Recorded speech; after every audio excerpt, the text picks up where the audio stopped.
Hoje a gente vai dar uma olhada de perto numa oferta de curso online que, olha, chama bastante atenção.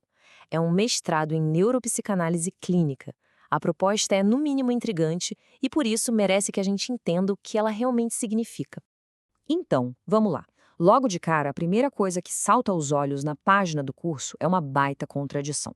De um lado, a gente vê a promessa, o título grande, mestrado, e do outro, ali nas letras miúdas, a informação bem clara, não reconhecido pelo MEC.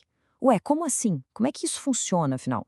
Bom, o curso em questão é esse, o mestrado em neuropsicanálise clínica que é oferecido pelo IEPB Educacional.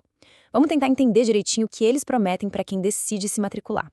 Olha, a promessa é grande, viu? De acordo com o que eles divulgam, a formação faz bastante. Primeiro, diz que confere o grau de mestre.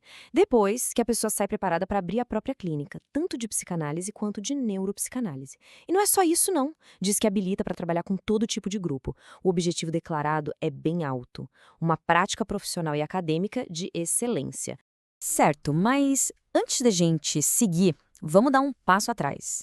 Para entender a proposta a fundo, a gente precisa saber o que exatamente é essa tal de neuropsicanálise, pelo menos na visão do próprio curso, né? A definição que eles dão é bem direta, basicamente é isso: uma ponte entre a neurociência e a psicanálise.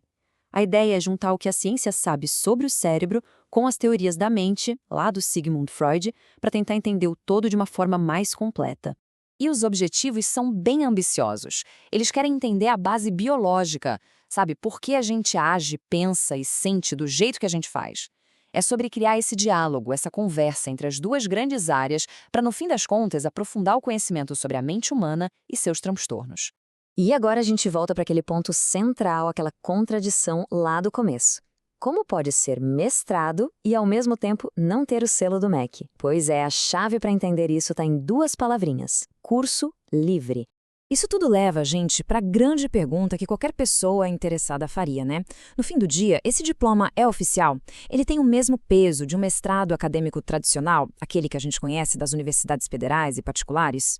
E olha que interessante, o próprio curso faz questão de deixar isso bem claro, em letras garrafais. Eles escrevem lá, curso livre e não reconhecido pelo MEC. Quer dizer, não é uma informação escondida nas entrelinhas. Tá ali, bem explícito para todo mundo ver. E como eles podem fazer isso legalmente? Bom, eles se baseiam na própria legislação brasileira. Existe uma lei, a Lei de Diretrizes e Bases da Educação, por exemplo, que abre espaço para essa modalidade dos chamados cursos livres, que são focados em qualificação profissional. E aqui está o pulo do gato. Um curso livre pertence à educação não formal.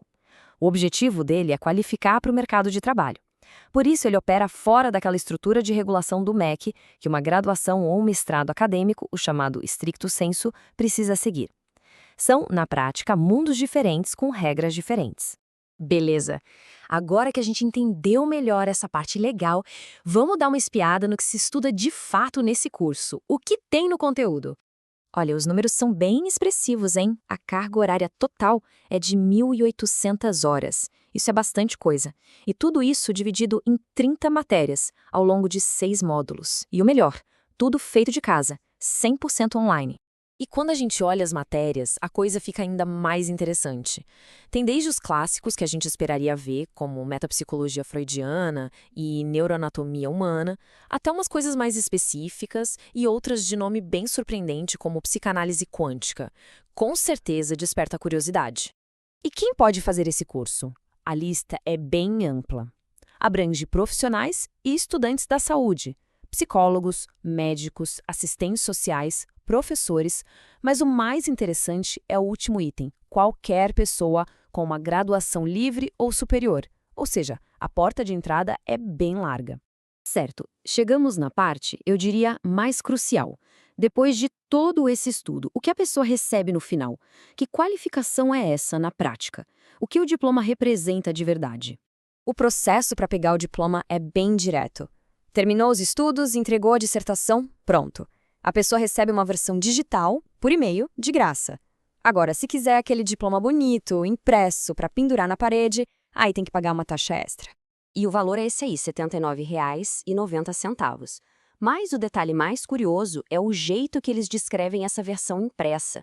Dizem que é para fins de apresentação decorativa. É uma forma bem específica de colocar a coisa, né? E aqui está o pulo do gato final. O reconhecimento que o curso oferece não é aquele acadêmico via MEC. É um reconhecimento profissional.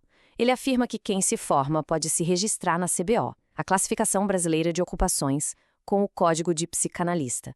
E isso é bem relevante, porque a psicanálise no Brasil não é uma profissão regulamentada por um conselho, então a CBO acaba servindo como uma referência importante para quem atua na área. E assim, a gente volta para aquela pergunta que resume tudo. A oferta usa a palavra mestrado, um nome com muito peso no mundo acadêmico. Mas, na prática, ela se encaixa na categoria legal de curso livre, focado em qualificação profissional. A distinção entre esses dois mundos é fundamental, e a interpretação sobre o verdadeiro valor dessa formação, bom, essa fica por conta de cada um.